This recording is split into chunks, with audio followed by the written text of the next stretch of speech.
Okay, my name is Jason Dell. As Steve mentioned, I'm the Enterprise Security Architect with Network Solutions. I've been with NSI for a long time and have been focused in security for a long time. And I have with me Matt Baringer. And Matt, I'll let you just real quick introduce yourself. Yeah, thanks, Jason. Matt Baringer. I run the service sales and go-to-market and partnerships at Port53. So we'll talk about our managed detection response built on the Cisco environment today. And I've been with Port53 about 7 years now. All right, thanks, Matt. Okay, so let's move on then. And that wouldn't be a proper security presentation without starting out with some scary statistics. So, 2024 broke records and 2025 is escalating. So as you can see, 1.173 billion breach notices sent to U.S. consumers in 2024. That's a 312% jump over 2023. 16.6 billion U.S. crime losses in 2024, up 33% year over year, and 30% share of 2025 breaches that involve a third party, which is double of 2024. Okay, so there's no shortage of security tools available today for a wide variety of very specific protection needs. But each tool has a specific purpose. So for comparison, let's see what physical security options there are for your average home just to get, as a comparison. So if you're trying to secure your home, what are you doing? You're locking your doors. You put deadbolts on your doors for a little MFA, if you will. You're locking your windows. You may have a security camera in your front door, maybe security cameras in other areas. You might have interior motion sensors or cameras. You might have a security monitoring service, and you might have big mean dogs. Right now, not everyone's going to have all of these tools. It just depends on where they live, how safe they feel, what they can afford. Compare that to a company's security tools. Same tools as for home security, but they're also going to have some interior door locks, maybe security guards, razor wire fence, policies, procedures, and standards, compliance regulations, background checks, right? So, pertaining to information security, the same concept applies. Each tool has a specific purpose. So not every set of tools is appropriate for the needs of every company. So let's just review a subset of the more common tools. Okay. First, we'll start with the firewall. So when I say firewall, I mean a next generation firewall, not your old school stateful firewall. That's not appropriate for today's internet needs. So what can a firewall do? It can provide internet edge protection for north-south protection, right, to and from the internet. Data center protection, you might have it if you have a wide area network, to protect your wide area network edge, if you will. It can provide application visibility and control, intrusion prevention, anti-malware, URL protection, security intelligence, and visibility and protection into encrypted sessions without decryption is available with at least Cisco firewalls. And it can integrate with other security tools and these other integrations, which is important to allow your security tools to work together as a security system. So tools include Cisco XDR, Cisco Secure Endpoint, Cisco ICE, Cisco Umbrella or Secure Access, Cisco Hybrid Mesh Firewall, or Cisco Secure Workload can all integrate with the next generation firewall. Next up then is the Cisco Secure Endpoint, which is your EDR. That's endpoint detection and response. Later we'll talk about extended detection and response. That's XDR because EDR was already taken, right? So what can an EDR do? What can Cisco Secure Endpoint do? It can mitigate malware compromises per endpoint. It provides deep visibility into the endpoint activity, and provides per endpoint file changes. This activity of all the files that come to and from the endpoints and within the endpoints. Are they renamed? Do they spawn other files? What's their behavior? It can correlate activity between other compatible endpoints, and it can integrate with other security tools. So it can protect the endpoints that it's compatible with. And obviously, it cannot protect endpoints that it's not compatible with. And when I say EDR here, also I should have started with, um, just like the firewall, your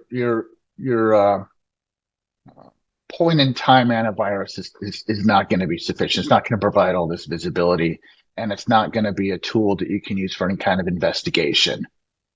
Okay.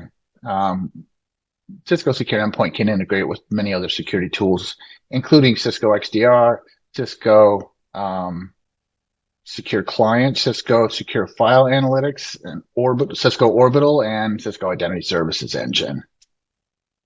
Speaking of which, Identity Services Engine. So this provides AAA. AAA is authentication, authorization, and accounting. Okay, who and what are you? And then based on that, here's what you're allowed to access. Right, here's your access list, if you will, or here's the VLAN you're requested to. And then where have you been is the third A. Okay, so the use cases for Identity Services Engine are secure wireless access, right? Pretty sure key's not really good for a company. Access to secure any of the corporate, organizations. Secure wired access, right? Yesteryear people didn't really focus too much on wired access. If somebody happened to get into the building and find an empty cubicle with a port that was available and they plug into it, they didn't care because there was always application security, Active Directory security. They were concerned more with the security on the applications, but that doesn't work in today's world because if somebody can get in and gain access to your physical network infrastructure, even if all of your applications and utilities are hardened, that allows the ability to run some tools for trying to test your defenses from the inside, right? So you're trying to keep, bad actors as far away from your network as possible. And then next use case is guest onboarding, right? So you may be for your organization, you might just allow anybody to come in and jump onto a hotspot and they're good. But if you want to control that, ICE can be used for that. Device administration. So let's say, for example, you could tie your administration of your network infrastructure devices. So your routers, your switches, anything with a command line interface that is TechX capable can be controlled through ICE. So you could log in instead of with the local authentication, with the local account on each of those devices respectively. You could log in with, say, your Active Directory credentials and maybe tie that into multi-factor authentication for more granular control. And when you log in, maybe you have a subset of controls that you can do, subset of commands that you're allowed to execute when you're on that device. So let's say you have a help desk and the help desk just need to be able to look at the basics. You can say you're allowed to do just these sets of commands and not anything else. Microsegmentation, always important to try to contain traffic where it needs to be and keep it from spreading laterally throughout your company.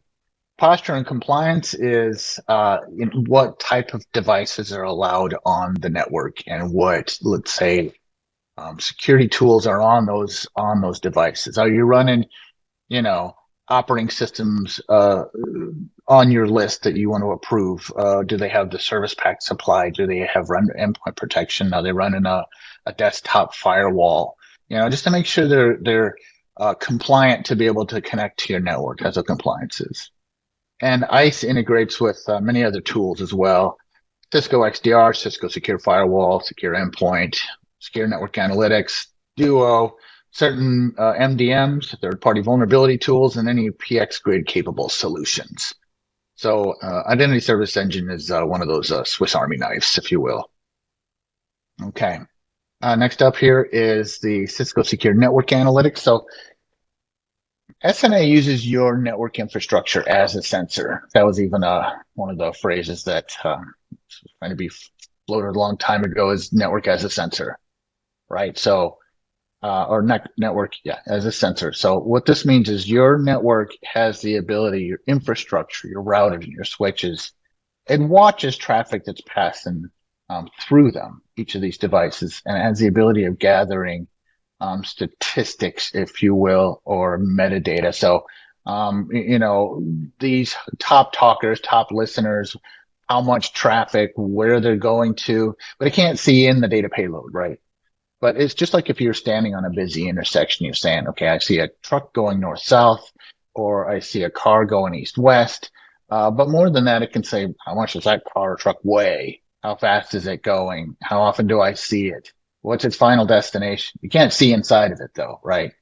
So that's really important to understand that it can be used to set normal traffic baselines to understand what normal traffic is. Let's say a particular user comes in and their laptop is checked for compliance, and they log in and they're put on the network and they're doing their thing every day. But one day it's discovered that they're doing a port scan, right? That's not normal, right? For that particular user. So SNA will pick that up, and SNA will say, hey, this is not right. This is anomalous behavior.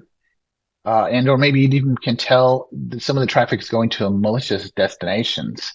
But something's not right about that. Now, the thing about SNA is it can watch, report, and tell you what's going on, but it can't do anything about it. It can't stop it. So it's meant to be coupled with another tool like Identity Services Engine, which was in the previous slide. So SNA can then tell ICE, hey, this device is doing a port scan and it's not normally doing port scans. ICE then can say, all right, I'm going to take that endpoint out of the production network and put it into a remediation VLAN or someplace where it's safe to be able to fix it without affecting everything else. So integration with other security tools provides a lot of information to Cisco XDR, can integrate with Cisco Secure Firewall and Identity Services Engine. Okay, next up, email security, the topic that people don't talk about enough. It's still the top threat vector. It's still, let me say, a top threat vector, and still the number one method of contracting ransomware, right, through phishing. So different approaches to email security. The first one being a secure email gateway or email secure gateway. SEG, secure email gateway, yes. So what that is it's an email proxy. So email coming from the internet or from outside of your organization, let's say, to your organization, that's north-south. And coming from your organization to outside of your organization, that's south-north, right? And so that's a very mature method of checking emails for any of the threats that can happen in emails, right? Coming from untrusted sources or detecting if there's account takeover, malware attachments, spam, of course, which isn't really a security threat, it's an annoyance, but looking for phishing, right? Or it has links to malicious destinations, all kinds of things you can do. And that's all good and fine, but with an email or secure email gateway, they can't control east-west email, right? If you're going to send an email to the person in the cubicle sitting next to you, that secure email gateway cannot help you, right? Because the email just goes to your mail system and then basically takes a left or right turn and goes right to the recipient without having to leave your email system. So secure email gateway can't do anything about that.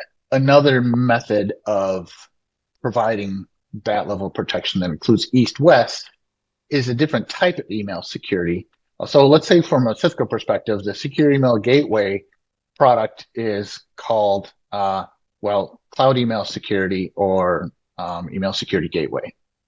And then that second method would be email threat defense. And how that works is it leverages the journaling capability that's in your email system, right? That's been around for some time. Though I think the primary purpose probably was for email archival.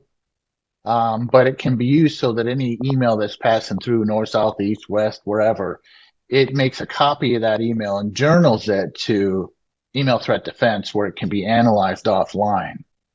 If that finds that message is then malicious, through an API, it can integrate with your email system and move that, depending on what the threat was. If it was just spam, it can just move it into your junk folder. If it was malicious, it can just delete it. So you're saying, wait a minute, it's delivered and then it, retroactively does something with it? Yes, but it is instantaneous, right? I've witnessed watching my mailbox and a mail pop in and a millisecond later disappear. And so that's what goes on. It comes through, it catches it, it pulls it out. So this is really the way of modern email security systems nowadays, but it does have its limitations. So your secure email gateway is currently needed if you're going to do DLP for your email. So data loss prevention, meaning making sure that confidential information isn't being exfiltrated through email, or certain classified information isn't sent out. You don't want social security numbers, driver's license numbers, account numbers, whatever you classify that you don't want to be sent to outside of your organization. That has to be done with a secure email gateway like Cloud Email Security.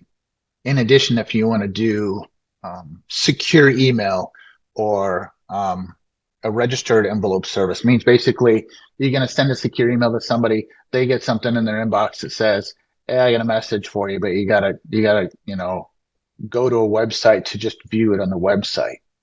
That means that the email is not sent over to them. It doesn't sit on their mail system. It has to be retrieved from a third party system. The reason you want to do that is that way it protects the email so they can't be intercepted in transit, and it doesn't sit unencrypted or available on the destination mail system as well. So that's a pretty important thing to consider. You can run both, and I would say for email security, defense in depth is really recommended. It's a high target.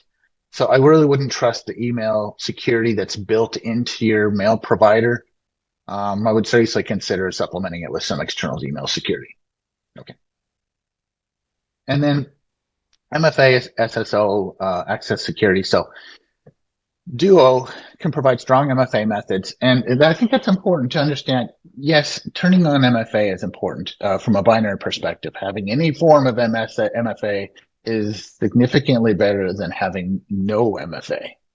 But there are different forms of MFA that are better than others. For example, probably the weakest form of MFA is sending you an SMS, right? A text.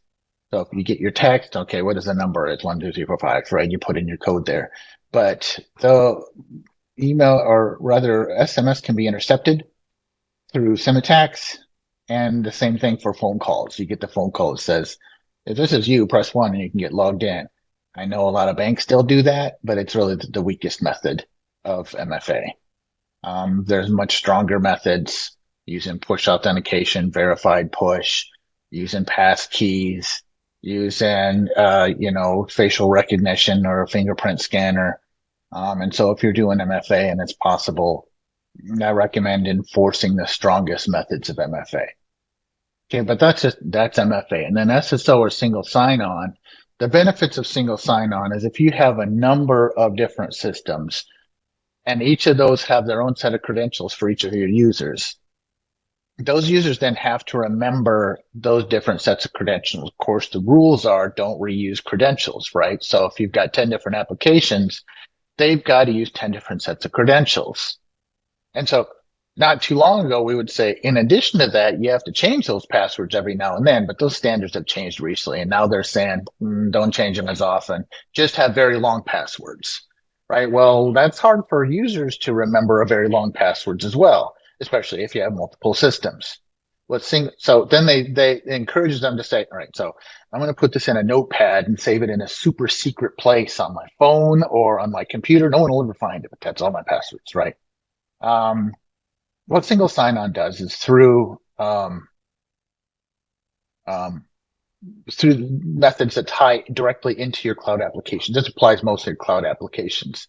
It can use, let's say, Active Directory or whatever your IDP of choice is to use that single set of credentials to log into each of your applications.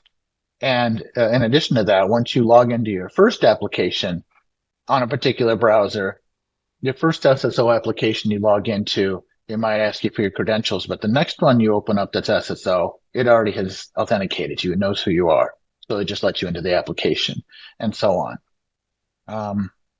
So SSO is really powerful. And when you use SSO, it opens the door to many other security controls because it really involves the web to do your authentication. So now you can do things like doing some security posture, device posturing, to say, again, like we talked about before, but sort of on a lighter scale. Do you have a system password? Are you using disk encryption? Do you have a firewall enabled? And zero trust, of course, is kind of baked into all of this, right? To prove who you are, we're not going to trust you unless you prove who you are. Passwordless is where the computer or your applications can say, all right, I know who you are. You log into this browser on this computer from this location day after day after day.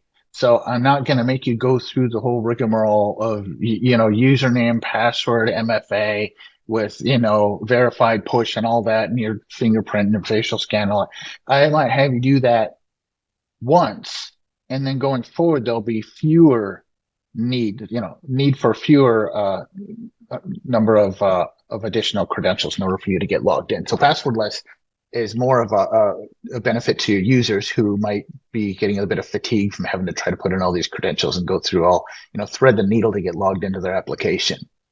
And then finally, Passport is a Duo specific utility where, before I told you if you're in a particular browser and you log into your first SSO app, it remembers you for any subsequent apps.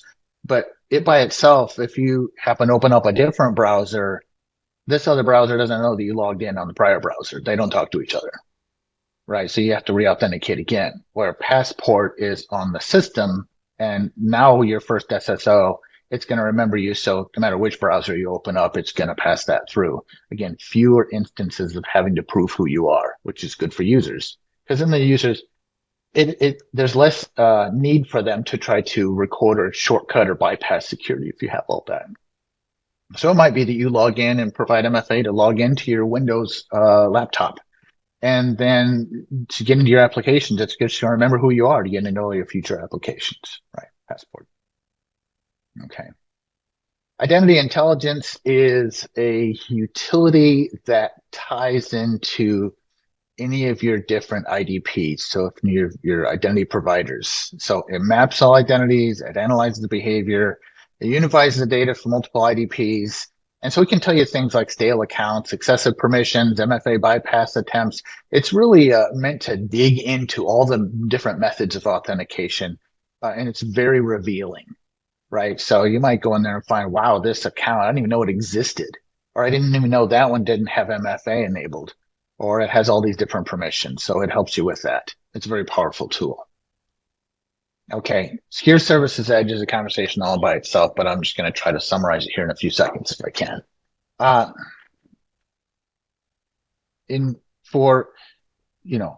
When you're trying to access your applications on premise, you open your VPN, you log into the VPN, now you're connected to your company, and you're able to access your applications. And it's over a secure tunnel. You had to provide authentication, probably MFA, but all of the applications going across that VPN are sharing one segment. They're not protected from each other. It's just one, basically you plugged an Ethernet cable from your laptop right into your, core data center virtually, and they're sharing all your applications.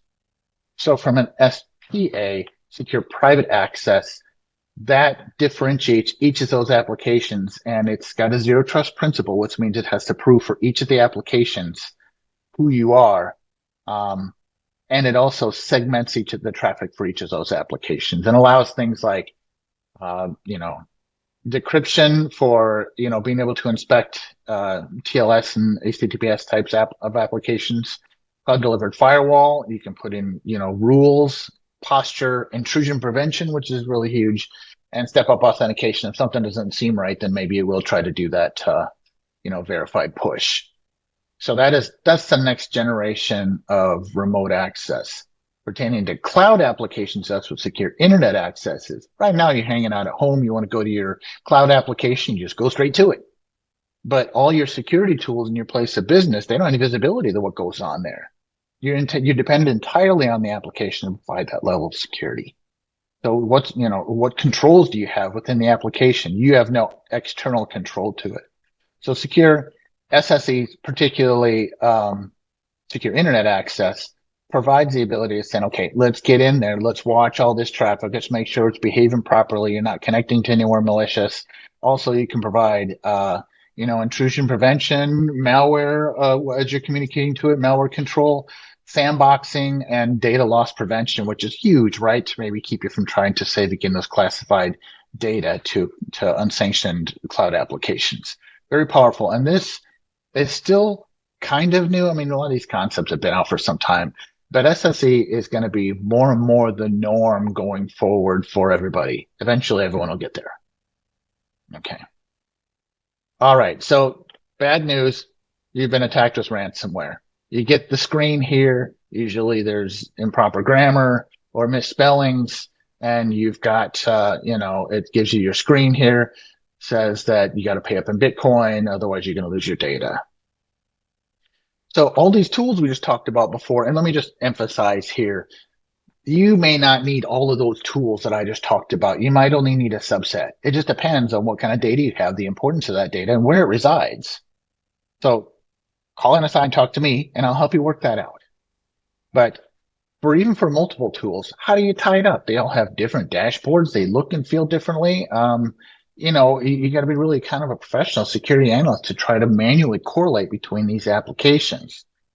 And that's where XDR comes in. Cisco XDR is extended detection and response. XDR consolidates that telemetry from all your different security tools into one view that correlates the data into sophisticated multi-stage attacks so that you can quickly prioritize what those threats are.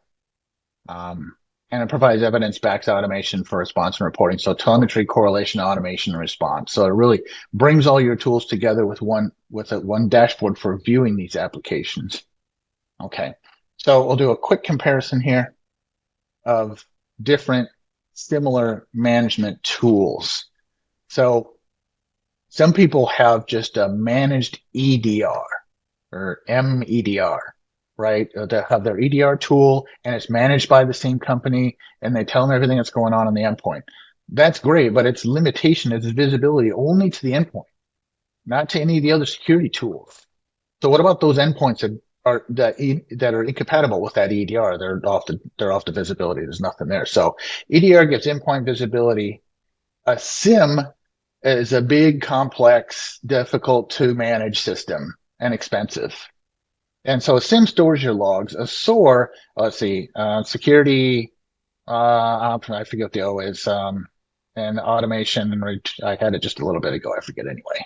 Orchestration, that's what it is. Security orchestration, automation, and response. Automates workflows, but so that's a step up from SIM where it does a bit of automation. But XDR combines all these into a unified AI-driven system. So think of an XDR as the next generation SOC platform, bringing together detection, investigation, and orchestration in one tool. So as you can see here, some of the typical investigation time for an EDR could be 4 to 8 hours per endpoint. And it must be manually validated in a limited context, no automated correlation with any other systems.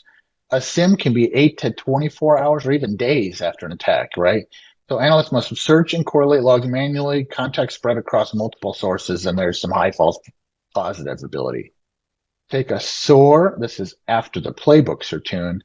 Automation does help repetitive tasks, but the SOAR still depends on data accuracy from a SIM and EDR. Whereas an XDR can detect in 15 to 45 minutes. So an XDR correlates telemetry, automatically applies AI-based prioritization, and guides analysts through response workflows. Okay, so the XDR sort of creates the story. It pulls all that information from all of those security tools and can tell you sort of patient zero is. Where did this start? So we can try to prevent it from happening in the future. And first of all, where did it start? What's the scope? How do we contain it, and how do we remediate it? How can we prevent this from happening in the future? It gives you a deep context into really digging in for some good threat hunting. So it provides continuous monitoring across threat vectors, automatic incident documentation for quick response, detailed forensics, and automated workflows, produce incident timelines and reports for IoT submission. So let's say you want to do a report. There was an attack and you need to get, let's say you're required from compliance or regulation to report any of these attacks. XDR can spit out something like what I'm showing you here. let's look at an example. So it contains a high-level executive summary, an informative summary of the incident, a more detailed summary of the events involved in the incident, incident timeline, and so here's your report. So that's great for saying, how did this happen? What did we get here? It can provide it up to anybody whom you might need to provide for each of these incidents. So that's all good and fine for detecting and reporting on incidents, but what should we do about remediation? Okay. How can XDR and your security tools be used for early detection and to aid in containment and remediation? Here's where I'll bring in Matt to pass the mic. So Matt, if you will take it from here. Fantastic. So as Jason mentioned, what we walked through today so far is there's a lot of great technical capability in the solutions, and you don't need to have it all, but as you start to identify each of these individual threat vectors, we need to have the right solution in place. And then when possible, we want to be able to tie that all together with XDR. What we are tending to see in the market is clients have continued to invest in technologies, and the bad actors and all of these bells and whistles are outpacing the internal capability of cyber teams. And so Port53, and I'll give kind of a quick background, but Port53 is a managed security services provider, being the extension of our clients' teams to get the most out of their security investments and then deliver that 24/7 SOC capability built on those technologies. So just for those that aren't familiar with Port53, if you caught the Port53 name, that's the DNS port. And our founder and CEO started at OpenDNS, which is a company that got acquired by Cisco and became Cisco Umbrella. And the way we started our organization was helping organizations implement and build out the right type of technology stacks, right? A lot of that was core focused on Cisco. In 2020, our customers came to us and said, I love these tools, right? Everything that Jason pulled up on the screen there, most of our clients have some form of that portfolio. I love all this capability. I don't have the resources to optimize these tools. I don't have the resources to respond to these events 24/7. Port53, what can you do for us? And we really felt that was the perfect time for us to not just focus on the tool set, because we have great partners like NSI that can bring and deliver those technologies, but instead shift our focus into augmenting our client cyber teams. And that's what we see on the screen here is we actually built out a 24/7 managed detection response built on that Cisco backbone. I'm going to zoom in today on the MDR capability, the top of the pyramid. But what I wanted to show here is when we think of a SOC, if we think of this broader security landscape, we need to think of all of these different areas that we can augment our teams, whether that's from a vulnerability management, whether we want to get more proactive in terms of seeing the dark web, maybe want to take a step back and learn about the sort of frameworks we're following. All of that in all rise is a critical part of the security operation. As we look at our specific relationship with both Cisco and NSI, Port53 has had a long-time running relationship with Cisco. We are one of 8 gold providers globally for the Cisco managed XDR powered service. I'm going to zoom into that today.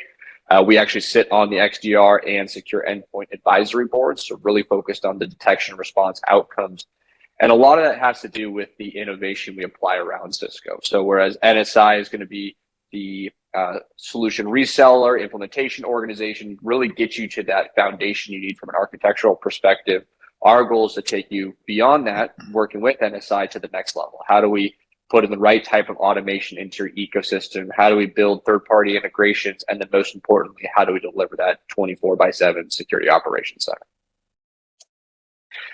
When we consider what an MDR and a SOC are, and just for those that aren't familiar with the MDR acronym, stands for Managed Detection Response, right? And this is actually, it used to be called Security Operations Center as a service, SOC as a service. I think, unfortunately, the security landscape just throws too many acronyms at things, but it's the human side of this. And if you look at the bottom of this stack, we're seeing that most organizations have either gotten most of the technology implemented or they're on the path to implement all that great stuff that Jason was showing. The question then becomes, do I have the right processes in place? When I consider that 2 a.m. Sunday ransomware scenario, do I understand what my team is supposed to do? Have I gone through a tabletop exercise to actually practice what a ransomware event would look like? And then do I even have the people to make that possible? You know, most of the organizations we work with have probably 1 to 5 security analysts, and that might be a security analyst handling 3 other jobs in IT. We know how stretched thin organizations can be in the IT landscape. So when we look at working with Port53, we really hyper focus on the process and the people, and then let NSI and Cisco handle that awesome technology. When we think of augmentation, right, there's a lot of concepts there, but first is let's work together to implement, architect, and optimize. Let's not just assume that you have the right tools in place or that the tools are running successfully. Let's apply best practices, deep domain expertise to make sure that what might be a 70% optimized environment, that we take that with you and your team to get as close as we can up to 100%. All right, a lot of the times, specifically Cisco, they're coming out with so many new updates, feature sets, they're buying new companies. And for an internal team to kind of stay on top of that, even at the underlying control level, that's a big ask. So a big focus of ours is to make sure that things are humming really well. Let's get more out of your tools before we just throw more technology at the problem. Then it's really about orchestration and automation. Jason brought up the SOAR capability. XDR has a lot of that SOAR functionality built into it. But when we think of how do we apply automation at scale, how do we reduce the need for human effort internally for your team, Port53 brings a lot of custom effort into actually kind of supercharging your security investments and applying the right use of automation and the right use of AI. That's the fun buzzword everybody's throwing around. I think AI is a great idea and concept. What's the right use of AI in your business? And that's a core focus of ours, figuring out how that actually matches your security outcomes. And then the big one is detect, respond 24/7. This is ultimately where we feel organizations lack the most in terms of internal security capability. For those that might be familiar with the MDR market space, and this is sort of a visualization of the event flow that we take, what we see a lot is managed detection response providers tend to start at the detection level. Whether that is with a SIM backbone or an XDR backbone, or maybe they're only relying with the endpoint control like Jason was talking about, most of the time, they're simply waiting for events to happen. And in our eyes, if we kind of look at this through the lens of NIST, cybersecurity framework, that's at the detect phase. That's kind of reactive in our eyes from a provider perspective. And our goal is to help our clients and work hand in hand with NSI to actually help you guys get ahead of that. Let's first focus on the protection capability, right? And even before that, the identification, but ultimately, let's focus on that idea of optimizing your tool set. And the way Port53 delivers that is we actually co-manage at the control level. So rather than just assuming you're going to send your data into some third-party platform and then we're going to send alerts over to you, we're actually going to work hand in hand in Cisco Secure Endpoint in your EDR control. The security services edge that Jason was talking about, that's an awesome security capability. We're going to work hand in hand to make sure things are running really successfully, the right type of access control rules are in place, that things are working really well. And again, that's a core focus of our MDR practice that's built into the foundation versus us exclusively waiting for the detection to happen. As Jason mentioned, Cisco XDR has really changed the game for what it means to detect ransomware, specifically in the more sophisticated ransomware. Cisco XDR is the, I hate to use it, but the single pane of glass across your security stack. And I think one of the things that people hear a lot is this idea of correlation. When I think of correlation, and if I look at a specific example, let's say your endpoint control saw a 2 out of 10 event. Let's say your identity control saw a 2 out of 10 event, and then your firewall IPS saw a 3 out of 10 event. In the traditional way we looked at the SOC architecture, right, in this sort of SIM world, you would see a 2, 2, and 3 listed out. In the individual control set, none of those tools are likely to promote that as an incident. It's not high enough in the trigger set to actually be malicious. What Cisco XDR does is brings the analysis of those events up front. Let's not just assume that those are 3 low fidelity false positive events. Let's actually analyze the behavior, understand that if there's relations between the endpoint identity and then the IPS event, that this might in fact be a more coordinated, more targeted attack. This is a 9 out of 10 or a 10 out of 10 rather than 3 individual events. And then the flip side, when we look at the SOAR capability, is not just applying the data, right? Not just detecting faster, but being able to respond.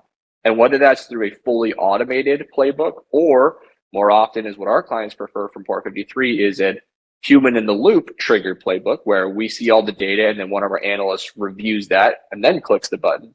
But ultimately, XDR can send commands down to the underlying control. From the single pane of glass, I can click a button that says isolate host. I can click a button that says take an account offline or put this IPS rule into place. When we have 15 minutes to respond to ransomware, we can't be signing into all these individual tools to try to take manual response. It needs to be centralized.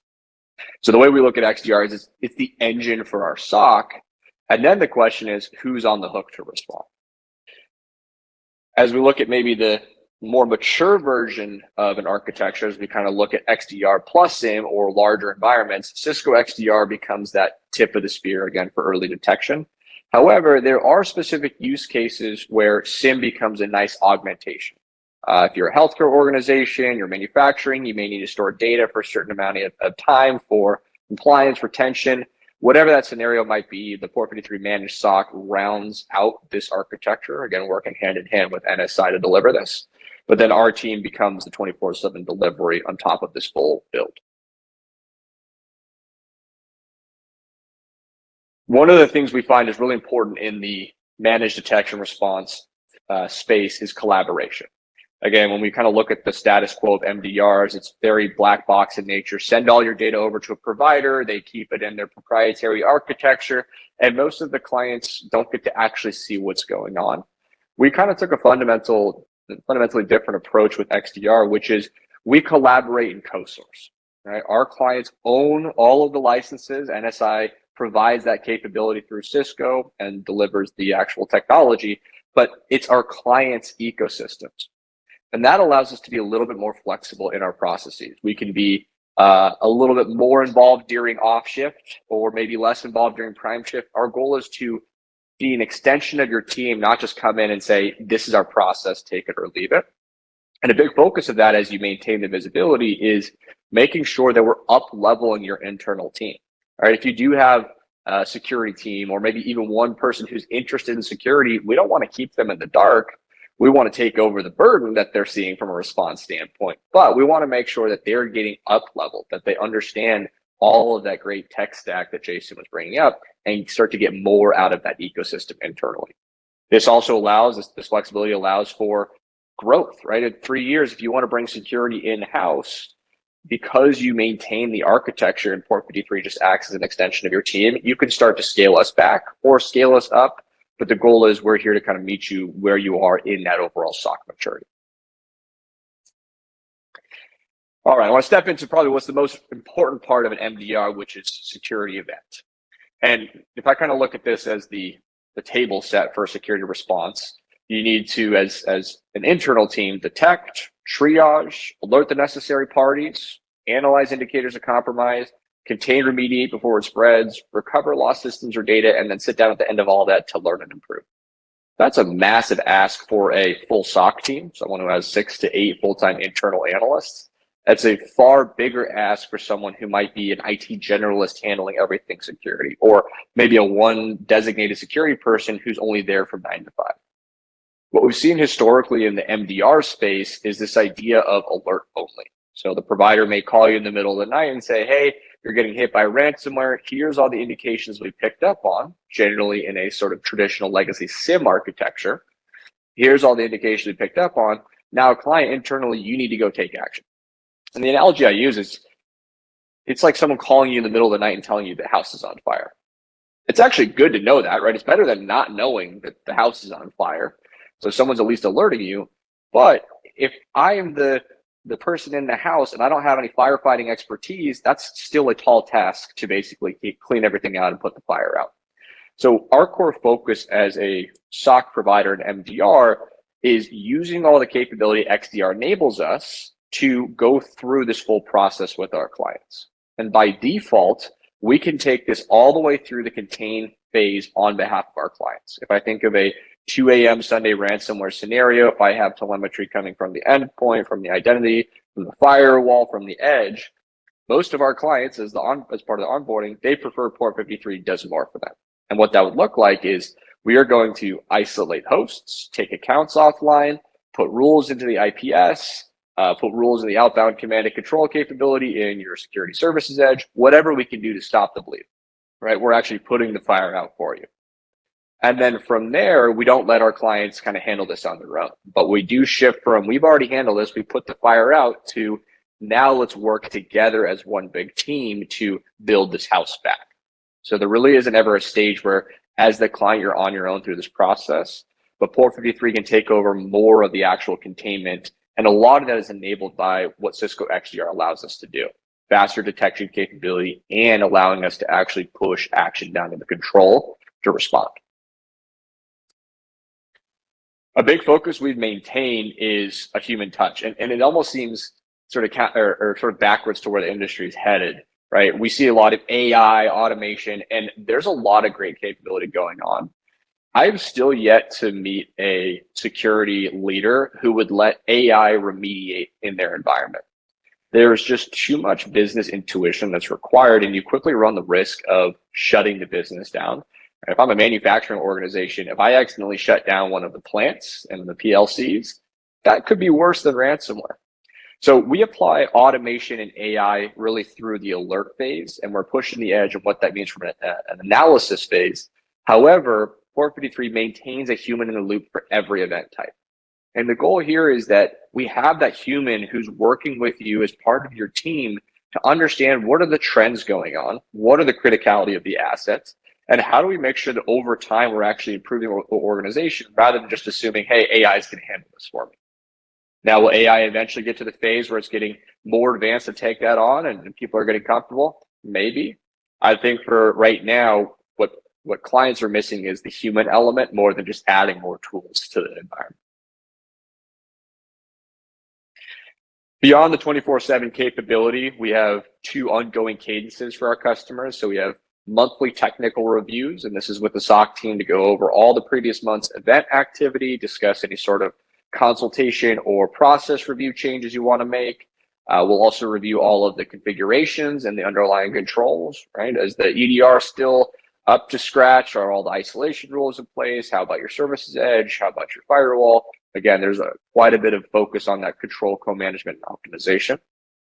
And then simultaneously, we have a quarterly business review. And this is really to make sure that our customers are still happy, that we have some high-level consultation from what we've seen in our other clients, right? What are we seeing in a similar client's threat landscape that they've implemented? And can we bring some of those best practices over to you as the client? So there's a bit of that learning and knowledge transfer that happens during those meetings. On top of that, Port53 maintains a customer platform. So whereas you as a client would maintain the Cisco and the XDR licenses, right? That's all of your technical backbone. We have a high-level dashboard where our SLAs live, where the security events and incidents. This is a great place if a CFO comes and asks, what's my ROI on my SOC program? We can give them a really clear view on what's been performed up to this point.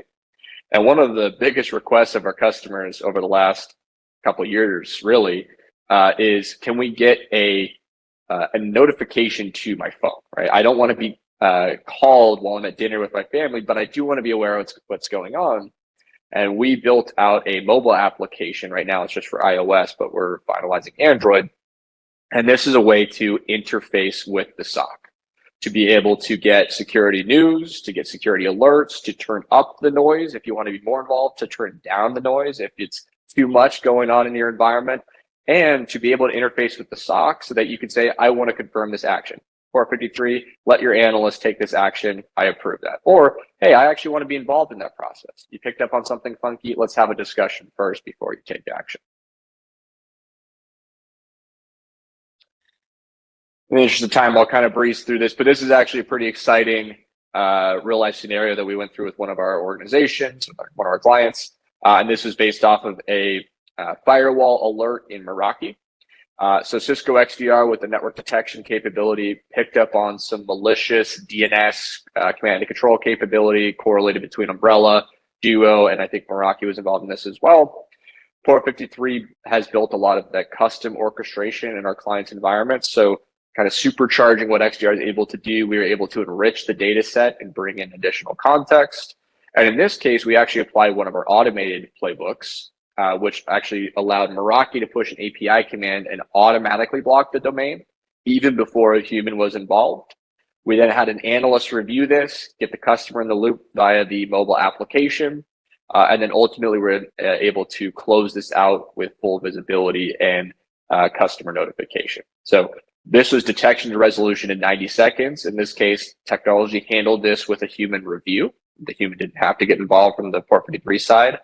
But ultimately, if we're considering advanced ransomware, we'd prefer to deal in a minute and a half versus waiting for the hours and days that Jason mentioned was the sort of legacy model of approaching this.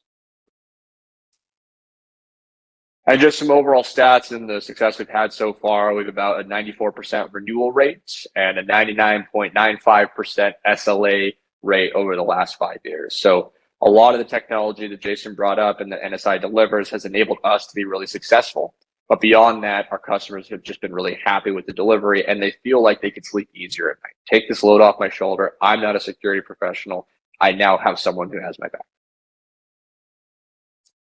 In terms of next steps, Jason mentioned a whiteboarding session, and I think both of our organizations, NSI and Port53, are very focused on consultation first. There's a lot that all of us can do in the cybersecurity world. Let's make sure it's the right fit for the business. But on top of that, if you're interested in this XDR and MDR idea, we can show you the platforms, walk you through an event security response, kind of give you a deeper dive and demonstration.